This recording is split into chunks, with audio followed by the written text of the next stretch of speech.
નમસ્કાર, હું છું માર્ગી. આપની સાથે હેડલાઇન્સમાં જોઈએ કેટલાક મહત્વના સમાચાર. લખનૌના વિભૂતિખંડ વિસ્તારની એક હોટલના રૂમમાં ઉઝબેકિસ્તાનની મહિલાનું રહસ્યમય મોત નીપજ્યું છે, જે અંગે પોલીસે મંગળવારે સમગ્ર ઘટનાની જાણકારી આપી હતી. પોલીસના જણાવ્યા અનુસાર ઉઝબેકિસ્તાનની મહિલાનો મૃતદેહ એક હોટલના રૂમમાંથી જપ્ત થયો અને હવે પોલીસ એ જાણકારી મેળવવાનો પ્રયત્ન કરી રહી છે કે તેનું મોત હત્યા, આત્મહત્યા કે અન્ય કોઈ કારણથી થયું છે. ટ્રમ્પની ટેરિફ નીતિ એક સમાન નથી. તેમણે વિવિધ દેશો માટે અલગ અલગ દરો નક્કી કર્યા છે. કેનેડા, મેક્સિકો અને ચીન પર વિશેષ ટેરિફ લાદવામાં આવ્યા છે. તેમણે 2 એપ્રિલથી યુરોપિયન યુનિયન, બ્રાઝિલ અને દક્ષિણ કોરિયા જેવા દેશોમાંથી આયાત થતા માલ પર પ્રતિશોધાત્મક ટેરિફ લાગુ કરવાની યોજના જાહેર કરી છે. આ ટેરિફને કારણે કંપનીઝ અમેરિકામાં ફેક્ટરી સ્થાપવા માટે રોકાણ કરી રહી છે. ફિલ્મ નિર્માતા અનુરાગ બાસુની ફિલ્મ મેટ્રો ઇન દિનોની રિલીઝ તારીખ જાહેર કરવામાં આવી છે. ફિલ્મ નિર્માતાઓએ ઇન્સ્ટાગ્રામ પર આની જાહેરાત કરી છે. 4 જુલાઈના રોજ આ ફિલ્મ સિનેમાઘરોમાં રિલીઝ કરાશે. ફિલ્મમાં આદિત્ય રોય કપૂર અને સારા અલી ખાન પણ છે. આ ફિલ્મની રિલીઝ તારીખ અંગે ઘણા સમયથી અટકળો ચાલી રહી હતી અને હવે ફાઇનલી તેની રિલીઝ ડેટ 4 જુલાઈના રોજ જાહેર કરાઈ છે. વીજ સપ્લાય અટકી જવાને કારણે 4:45 વાગ્યાની આસપાસ સુરત સહિતના દક્ષિણ ગુજરાતના મોટાભાગના વિસ્તારોમાં વીજળી ઠપ્પ થઈ ગઈ હતી. જોકે ટોરેન્ટના 50% વિસ્તારોમાં વીજ પુરવઠો પૂર્વવત થઈ ગયો હતો. જીવીસીએલના એમડી યોગેશ ચૌધરીએ જણાવ્યું કે તાપી, ભરૂચ, રાજપીપળા, સુરત અને નવસારીમાં મોટે ભાગે ડાઉન ફેઝમાં છે. 1 કલાકમાં આ સમસ્યા દૂર થઈ જશે.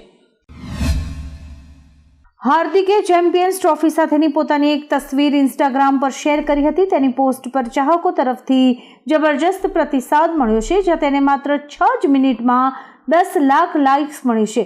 ભારતમાં લાઇક્સનો આ એક નવો રેકોર્ડ છે.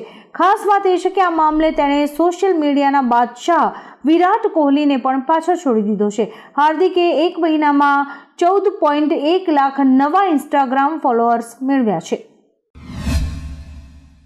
શુભમન ગિલને ફેબ્રુઆરી 2025 માટે ICC men's player of the month માટે પસંદ કરવામાં આવ્યા છે. તેમણે આ બાબતમાં સ્ટીવ સ્મિથ અને ગ્લેન ફિલિપ્સને હરાવીને આ એવોર્ડ જીત્યો છે.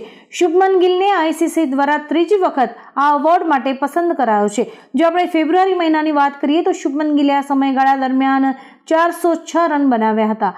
શુભમન ગિલનો સ્ટ્રાઇક રેટ અને સરેરાશ અદ્ભુત છે. રાજ્યમાં હોળી અને ધૂળેટીના તહેવારને લઈને લોકોમાં ઉત્સાહ છે. બજારમાં ખરીદીનો માહોલ જોવા મળ્યો છે. પિચકારી અને રંગ બજારમાં મળી રહ્યા છે. જોકે આ વર્ષે પિચકારીના ભાવમાં 15% સુધીનો વધારો થયો છે. આ વર્ષે પિચકારી અને રંગોના ભાવમાં 10 થી 15%નો વધારો જોવા મળી રહ્યો છે. છતાં હર્બલ રંગોની વધતી લોકપ્રિયતાને કારણે લોકો હોળીની ખરીદીમાં કોઈ કસર નથી છોડી રહ્યા. પિચકારીઓમાં પણ નવી વેરાયટીઝ આવી છે. હોળીના ઉત્સવની ઉજવણી લોકો એકબીજાને રંગ લગાવીને કરતા હોય છે, પરંતુ શું તમે જાણો છો કે કોઈની મરજી વગર તેના પર રંગ લગાડવો એ ગુનો બની શકે છે?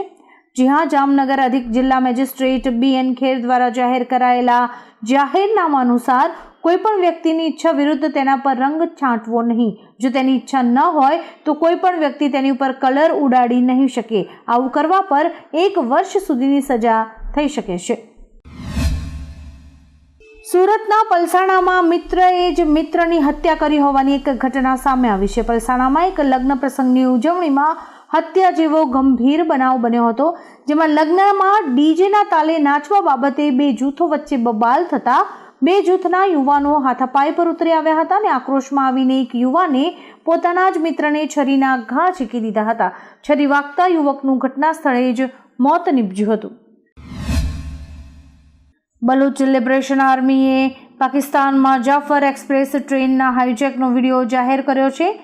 BLAના સભ્યોએ પહેલા એક ડુંગરાળ વિસ્તારમાંથી પસાર થતી ટ્રેનને હાઈજેક કરવા માટે ટ્રેનના પાટા ઉડાવી દીધા. ટ્રેન ઊભી રહેવાની સાથે જ તેઓ બંદૂકો સાથે આવ્યા અને ટ્રેનમાં સવાર પાકિસ્તાની સૈનિકોને બંધક બનાવી લીધા. એ વાત જાણીતી છે કે અહીંના લોકો વર્ષોથી સ્વતંત્ર બલુચિસ્તાન માટે પાકિસ્તાન સાથે લડી રહ્યા છે. રાજ્યની ખાનગી શાળાઓમાં FRCની માર્ગદર્શિકા મુજબ ફી નિર્ધારિત કરવામાં આવી છે.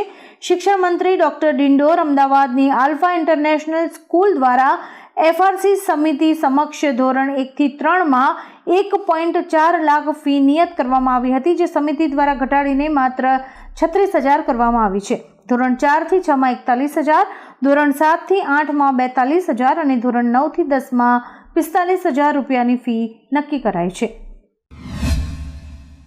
પાકિસ્તાનના બલુચિસ્તાનમાં BLA બળવાખોરોએ જાફર એક્સપ્રેસ ટ્રેન 500 મુસાફરો સાથે જ હાઈજેક કરી હતી, જે મામલે પાકિસ્તાનના વડાપ્રધાન શાહબાઝ શરીફના સલાહકાર સનાઉલ્લાહે ભારત પર ગંભીર આરોપ લગાવ્યો છે. પાકિસ્તાન સમાચાર એજન્સી ડોન સાથે વાતચીતમાં સનાઉલ્લાહે કહ્યું હતું કે આ હુમલા પાછળ ભારતનો હાથ છે. અફઘાનિસ્તાનથી ભારત આ હુમલા સંચાલિત કરે છે. ખાસ વાત એ છે કે પાકિસ્તાની આર્મીએ 104 બંધકોને મુક્ત કરાવ્યા હોવાનો દાવો કર્યો છે. વડોદરામાં પોલીસ વાન પર પથ્થરમારો થયો હોવાની એક ઘટના સામે આવી છે, જેમાં આજવા રોડ પર એકતાનગરમાં પોલીસ વાન પર પથ્થરમારો થયો હતો. પોલીસને જૂથ અથડામણની માહિતી મળતા પોલીસ ઘટના સ્થળે પહોંચી હતી. તેવામાં ઝઘડતા યુવાનોએ PRC વાન પર પથ્થરમારો કર્યો હતો. સરકારી વાહનને નુકસાન બદલ બાપોદ પોલીસે 11 લોકો સામે ગુનો નોંધીને 7ની ધરપકડ કરી છે. તાજેતરમાં જ ભારત સરકારે મ્યાનમારમાં નોકરીના નામે બંધક બનાવવામાં આવેલા 283 ભારતીયોને મુક્ત કરાવી અને તેમને દેશમાં પરત લાવ્યા છે.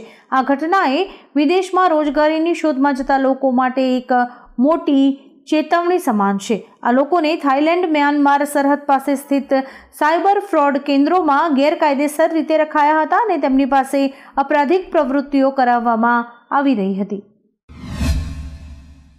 બનાસકાંઠાના પાલનપુરમાં નાયબ કલેક્ટર અંકિતા ઓઝા ₹3 લાખની લાંચ લેતા ઝડપાયા હતા, જેમાં ACBએ હવે તપાસનો ધમધમાટ શરૂ કર્યો છે. આપણે જણાવી દઈએ કે અંકિતા ઓઝાના બેંકના લોકરમાંથી 75 લાખનું સોનું મળી આવ્યું છે. સોનાના બિસ્કિટ અને સોનાની લગડીઓ પણ મળી આવી હતી. ACBની તપાસમાં 10 સોનાના બિસ્કિટ અને 7 સોનાની લગડીઓ જપ્ત કરાઈ છે. નાયબ કલેક્ટર અત્યારે જેલમાં બંધ છે. કાજોલ અભિનીત હોરર થ્રિલર ફિલ્મ માં આગામી તારીખ 27મી જૂને રિલીઝ થવાની છે. આ ફિલ્મ અજય દેવગણે જ બનાવી છે. અગાઉ શૈતાન ફિલ્મ સફળ થયા બાદ અજય વધુ એકવાર હોરર થ્રિલર ફિલ્મ પ્રોડ્યુસ કરી રહ્યા છે. આ ફિલ્મનું દિગ્દર્શન વિશાલ કુરિયાએ કર્યું છે. ફિલ્મ હિન્દી ઉપરાંત તમિલ, તેલુગુ અને બંગાળીમાં પણ રિલીઝ થવાની છે. ફિલ્મનું પોસ્ટર તાજેતરમાં જ રિલીઝ કરાયું છે. AMCના હિટ એક્શન પ્લાનને લઈને અમદાવાદ મ્યુનિસિપલ સ્કૂલ બોર્ડે ઉનાળુ વેકેશન સુધી શાળાના સમયમાં ફેરફાર કર્યો છે. શિક્ષણ બોર્ડે સવારની પાળીનો સમય 7 થી 12 અને બપોર પાળીનો સમય 12 થી 5 સુધીનો કર્યો છે. નોંધનીય છે કે 5મી મેથી ઉનાળુ વેકેશન શરૂ થવાનું છે, ત્યારે ઉનાળુ વેકેશન શરૂ ન થાય ત્યાં સુધી તમામ શાળાઓએ સવાર પાળી અને બપોર પાળી માટે આ જ સમયનું પાલન કરવાનું રહેશે. મહારાષ્ટ્રના બુલઢાણા જિલ્લામાં ગયા વર્ષે ડિસેમ્બર અને જાન્યુઆરીમાં 279 લોકોના વાળ અચાનક ખરી ગયા હતા. વાળ એટલા બધા ખરતા હતા કે ખેંચવા જઈએ તો બધા જ વાળ હાથમાં આવી જાય. આ ફક્ત એક જ ગામમાં નહીં, પરંતુ જિલ્લાના શેગાંવ, નાંદુરા અને ખામગાંવ તાલુકાના 18 ગામોમાં થઈ રહ્યું હતું. પદ્મશ્રી ડોક્ટર હિંમતરાવ બાવસ્કરે તેમના સ્તરે સંશોધન કર્યું અને એવી શંકા વ્યક્ત કરવામાં આવી રહી છે કે સરકારી ઘઉંને કારણે આ સમસ્યા ઊભી થઈ છે. યુક્રેન સાથેની વાતચીત બાદ અમેરિકાએ રશિયા યુક્રેન વચ્ચે યુદ્ધ વિરામની જાહેરાત કરી છે. 30 દિવસ માટે યુદ્ધ વિરામની જાહેરાત કરવામાં આવી છે. યુએસના રાષ્ટ્રપતિ ડોનાલ્ડ ટ્રમ્પે જણાવ્યું કે યુક્રેન યુદ્ધ રોકવા સંમત થયું છે. હવે અમે રશિયા જઈશું. અમે યુદ્ધ બંધ કરાવવા માંગીએ છીએ. આવા જ કેટલાક રસપ્રદ સમાચારો નિહાળવા માટે અમારી YouTube ચેનલને લાઇક, શેર અને સબસ્ક્રાઇબ કરો અને જોતા રહો હેડલાઇન્સ.